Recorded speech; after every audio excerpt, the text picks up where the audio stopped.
ही दृश्य आहेत नागपूरमधली। या ठिकाणी पंतप्रधान मोदी हे पोहोचलेले आहेत। त्यांच्यासोबत सरसंघचालक मोहन भागवत आपल्याला दिसून येत आहेत।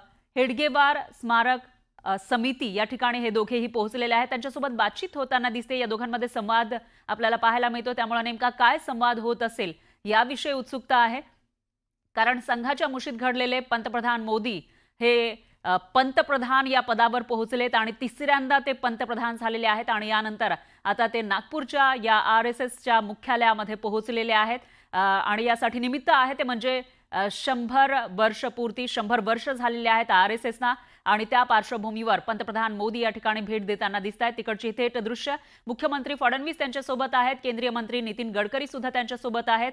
डॉक्टर हेडगेवार स्मारकाच्या इथे पंतप्रधान मोदी हे पोहोचलेत आणि तिथे ते अभिवादन करताना दिसत आहेत डॉक्टर हेडगेवार यांना आणि तिथे असलेलं जे स्मृती आहेत त्यांना अभिवादन करताना या ठिकाणी आपल्याला पंतप्रधान मोदी दिसत आहेत। त्यांच्यासोबत सरसंघचालक मोहन भागवत सुद्धा आहेत आणि मुख्य म्हणजे आपण बघितलं तर लोकसभेच्या निवडणुकीला कुठेतरी RSS असेल किंवा भाजप यांच्यामध्ये दुरावा निर्माण झालाय की काय असं चित्र होतं। पण जेव्हा राज्यामध्ये विधानसभेची निवडणूक होती त्यावेळेला मात्र संघानं भाजपचं काम जोमात केल्याची चर्चा होती। अशातच जेव्हा राज्यामध्ये प्रचंड बहुमतानं भाजप महायुतीचं सरकार आलेलं आहे त्यावेळेला पंतप्रधान मोदी हे RSSच्या या मुख्यालयामध्ये आलेले आहेत। आज महायुतीचं सरकार स्थापन होऊन 3-4 महिने उलटलेले आहेत आणि त्यानंतर आता पंतप्रधान मोदी हे नागपूरमध्ये आलेले आपल्याला दिसत आहेत। ते अभिवादन करतायत स्मृती मंदिरामध्ये, त्याची ही दृश्य आहेत।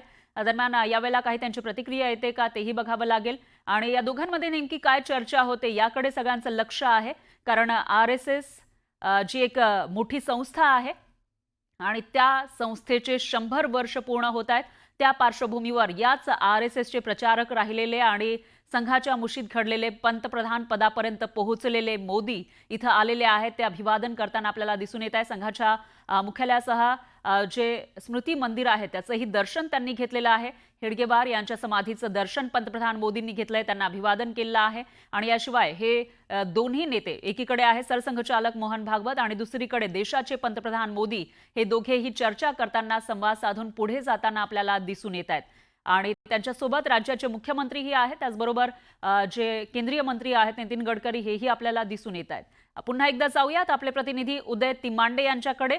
उदय, जसं तुम्ही मगाशी सांगितलं होतं ही इमारत हे जे मुख्यालय आहे संघाचं पंतप्रधान मोदींसाठी नवीन नाहीये, पण एक गोष्ट वेगळी आहे ती म्हणजे जेव्हा आधी ते इथं आले होते तेव्हा ते मुख्यमंत्री होते एका राज्याचे आणि दुसरं म्हणजे 2012-13 मध्ये जेव्हा त्यांनी या ठिकाणी भेट दिली त्यावेळेला त्याच्यानंतर त्यांचं पंतप्रधान पदासाठी त्यांना प्रोजेक्ट करण्यात आलं होतं, त्यांचं नाव समोर आलेलं होतं आणि आता ते तिसऱ्या टर्म मध्ये देशाचे पंतप्रधान आहेत। काही क्षण खरा अगदी खरा आहे। राष्ट्रीय स्वयंसेवक संघ एक सामाजिक संस्था आणि गेले 100 वर्ष समाजातल्या वेगवेगळ्या क्षेत्रामध्ये ही संघटना जी आहे ती कार्यरत आहेत आणि याच संघटनेचा भाजप हा राजकीय भाग आहेत। अनेक भाजपमधले अनेक मोठे नेते जे आहेत ते संघ स्वयंसेवक आहेत, संघामध्ये पदाधिकारी राहिलेले आहेत आणि त्यामुळे ज्यावेळी आपली संघटना 100 वर्षाची होतं आणि त्यावेळी आपल्याच संघटनेतला एक स्वयंसेवक जो आहे तो देशाच्या पंतप्रधान पदापर्यंत पोहोचतो आणि तो प्रधानमंत्री असतो आणि त्यानंतर तो ज्यावेळी आपल्याच संस्थेच्या कार्यालयामध्ये येतो त्यावेळी काय स्वयंसेवकांची भावना असेल हे आपण पाहू शकतो। कारण ज्यावेळी मोदींचं नागपूरला आगमन झालं त्यावेळी या रेशीमबाग परिसरामध्ये जे आहे ते मोठ्या संख्येने जे आहे ते स्वयंसेवक असतील किंवा भाजपचे कार्यकर्ते असतील त्यांच्या स्वागतासाठी जे आहे ते रस्त्याच्या दुतर्फा गर्दी करून जे आहे ते उभे होते। ज्यावेळी नरेंद्र मोदी प्रधानमंत्री म्हणून संघ कार्यालयात पोहोचले त्यावेळी त्यांचं स्वागत ज्याला आपण दृश्यांमध्ये पाहतोय की डॉक्टर हेडगेवार यांच्या समाधीपुढं ज्यावेळी नरेंद्र मोदी यांनी अभिवादन केलं त्यावेळी सध्याचे जे विद्यमान सरसंघचालक आहेत मोहन भागवत ते देखील तिथे उपस्थित होते। काही चर्चा देखील जी आहे ती त्यानिमित्तानं तिथे झाली। संघाचं जे काही आता विस्तारित कार्यालय या सगळ्या भागामध्ये झालेलं आहे त्या कार्यालयाला देखील जे आहे ते मोदींनी पाहिलं। कारण जवळपास 12 वर्षानंतर त्यांना इथं प्रत्यक्ष येण्याचा जो आहे तो योग आला होता। याआधी ते इथं अनेक काळ वास्तव्याला होते, मात्र 12 वर्षानंतर जे आहे ते हे कार्यालय पुन्हा एकदा पाहण्याचा योग आला होता आणि ते भाव जे आहे ते मोदींच्या चेहऱ्यावर स्पष्टपणे दिसत होतं। या सगळ्या विस्तारित कामाची माहिती देखील भैयाजी जोशींकडून जी आहे ती प्रधानमंत्र्यांनी घेतल्याचं आपल्याला पाहायला मिळालं होतं। मोदींनी जे आहे ते सुरुवातीला जे आहे ते आद्य सरसंघचालक डॉक्टर हेडगेवार यांच्या समाधीचं आणि त्यानंतर गुरुजींच्या जे स्मृतीस्थळ आहे त्याला तिथं अभिवादन केलं आणि आता याच परिसरामध्ये असलेल्या एका छोटेखानी ठेंगडी सभागृहामध्ये जे आहेत ते संघाचे सरसंघचालक मोहन भागवत असतील, संघाचे जे काही शीर्षस्थ 2 नेते आहेत ते आणि प्रधानमंत्री नरेंद्र मोदी यांची जी आहे ती चर्चा सुरू आहे. साधारणतः 20 मिनिटांचा हा सगळा कार्यक्रम या स्मृती मंदिरामध्ये होता. प्रधानमंत्री जे आहेत ते 9 वाजता या स्मृती मंदिरात दाखल झाले. आता गेली 15 मिनिटं झाली मोहन भागवत आणि प्रधानमंत्री नरेंद्र मोदी या सगळ्या परिसरात आहेत. पुढल्या आणखी 5-7 मिनिटं असतील. त्यामुळे या 5-7 मिनिटांमध्ये जे आहे ते भाजप आणि संघ या दोघांमधला समन्वय आणि दुवा कसा असेल या सगळ्या संदर्भातली जी आहे ती चर्चा होणार आहे आणि त्यानंतर साधारणतः 10 मिनिटानंतर म्हणजे 9:30 मोदी जे आहेत ते दीक्षाभूमीसाठी रवाना होतील. मात्र या क्षणाची जी आहे ते संघ स्वयंसेवक असेल, भाजपचे कार्यकर्ते असेल ते मोठ्या आतुरतेनं वाट पाहत होते, कारण त्यांच्यातलाच एक स्वयंसेवक प्रधानमंत्री झाला आणि आता तो संघाचं सर्वोच्च स्थान असलेल्या या रेशीमबागच्या स्मृती मंदिरामध्ये दाखल झालेला आहे. त्यामुळे स्वयंसेवकांची ही प्रतीक्षा जी आहे ती पूर्ण झालेली आहे. सोबतच एक नवा राजकीय संदेश जो आहे तो या निमित्तानं मोदींकडून दिला गेला, कारण या आधी आपण पाहिलं होतं की संघ स्वयंसेवक भाजपमध्ये मोठ्या पदांवर असतात, मात्र ते जे आहेत ते आपला थेट संबंध जोडण्यास जे आहे ते मागे पुढे पाहायचे. मात्र आता थेट प्रधानमंत्रीच म्हणजे भाजपचं सर्वात मोठं नेतृत्व आता या संघ कार्यालयात आलेलं आहे. त्यामुळे इथून पुढे संघ शताब्दी वर्ष साजरा करत असताना किंवा भाजपही समाजात आणि राजकारणात वावरत असताना आता या सगळ्या गोष्टीतून एक नवा संदेश जो आहे तो खरा या निमित्ताने दिला जाणार. निश्चितच आणि जेव्हा आपण राजकीय गोष्टींविषयी बोलतो त्यावेळेला उदय आणखी एक महत्त्वाची गोष्ट म्हणजे लोकसभेला आपण बघितलं तर कुठेतरी एक दुरावा निर्माण झाल्याचं दिसून आलेलं होतं संघ आणि भाजपमध्ये, पण विधानसभेसाठी मात्र त्यांच्यामध्ये समन्वय साधून आणण्याचा प्रयत्न झाला आणि विधानसभेमध्ये जे काही यश आलेलं आहे भाजपला ते बाखाणण्याजोगं आहे. अशामध्ये हे जे शताब्दी वर्ष साजरं केलं जातंय त्यासाठी एका भाजपमधील सगळ्यात मोठ्या नेत्याला आमंत्रित केल्याचं या ठिकाणी दिसतंय.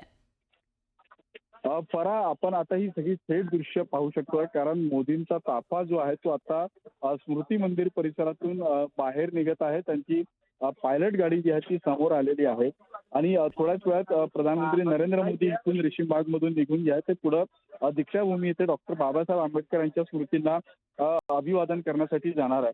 पण आपण जो प्रश्न विचारला तो अगदी महत्वाचा आहे, कारण लोकसभा निवडणुकीच्या प्रचारादरम्यान जे आहे ते जे.पी. नड्डा जे भाजपचे राष्ट्रीय अध्यक्ष आहेत त्यांनी एक वक्तव्य केलं होतं की आता आम्हाला संघाच्या पाठबळाची गरज नाही, भाजप आता मोठा पक्ष झाला आहे आणि त्यानंतर जो आहे तो भाजपला लोकसभा निवडणुकीत फटका बसल्याचं आपल्याला पाहायला मिळालं होतं. कारण एक आहे तो सेफ आहे चे नारे दिले गेले होते, 400 पारचे नारे दिले गेले होते, मात्र अपेक्षित 400 पारचा उद्देश जे आहे ते भाजपला कुठेतरी गाठता आलं नव्हतं.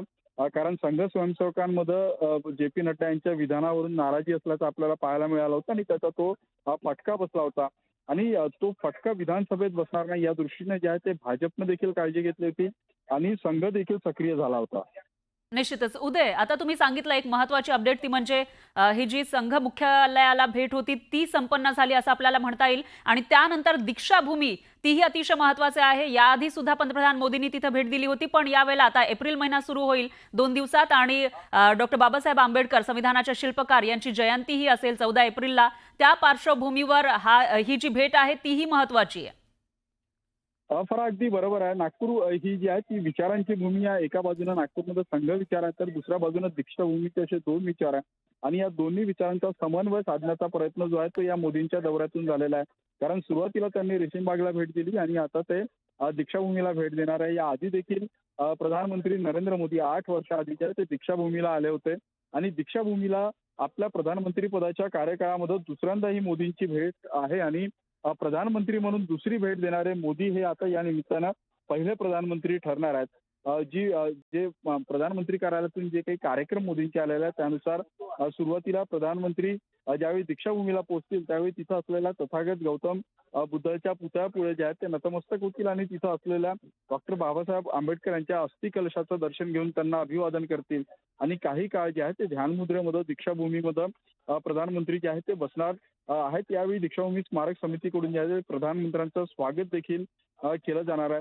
खरं तर दीक्षाभूमीला शांतीभूमी म्हणून ओळखलं जातं. तो जो दीक्षाभूमीचा स्तूप आहे तो ध्यान धारणेसाठी जे आहे अतिशय पवित्र मानलं जातं आणि बौद्ध अनुयायांसाठी जे आहे ते जे पवित्र 5 ठिकाण आहे त्यातलं दीक्षाभूमी हे ठिकाण महत्वाचं आहे, कारण याच दीक्षाभूमीवर डॉक्टर बाबासाहेब आंबेडकर यांनी धम्मचक्र परिवर्तन करून जे आहे ते एक उदय यांचा आवाज आपल्यापर्यंत पोहोचू शकत नाहीये, मात्र ते अतिशय महत्त्वाचे अपडेट आपल्याला देत आहेत. कारण एकीकडे पंतप्रधान मोदींनी स्मृती मंदिरामध्ये भेट दिलेली आहे, RSSच्या मुख्यालयामध्ये भेट दिली आहे, तर दुसरीकडे ते आता दीक्षाभूमीकडे रवाना झालेले आहेत. त्या ठिकाणी सुद्धा ते पाहणी करतील, तिथं ते ध्यानधारणेमध्ये बसणार असल्याची माहिती सुद्धा समोर येते आहे. आणि त्याच्यानंतर त्यांचे हा जो दौरा आजचा नियोजित आहे 5-5.5 तासांचा, त्याविषयीचे प्रत्येक अपडेट आपण आपले प्रतिनिधी उदय तिमांडे यांच्याकडून घेत राहणार आहोत. सध्याचे अपडेट त्यांनी आपल्यापर्यंत पोहोचवले. RSSच्या मुख्यालयामध्ये थोड्याच वेळापूर्वी पंतप्रधान मोदी पोहोचलेले होते. त्या ठिकाणी त्यांनी अभिवादन केलं आहे स्मृती मंदिराला आणि त्याच्यानंतर हेडगेवार यांच्या स्मृतींनाही अभिवादन केलंय, तेव्हाची ही दृश्य. आणि दुसरीकडे दृश्य आहे ती म्हणजे जेव्हा पंतप्रधान मोदींचा ताफा हा पुढे रवाना झाला आहे, मार्गस्थ झालेला आहे तो दीक्षाभूमीकडे, याचेही अपडेट आपण घेत आहोत.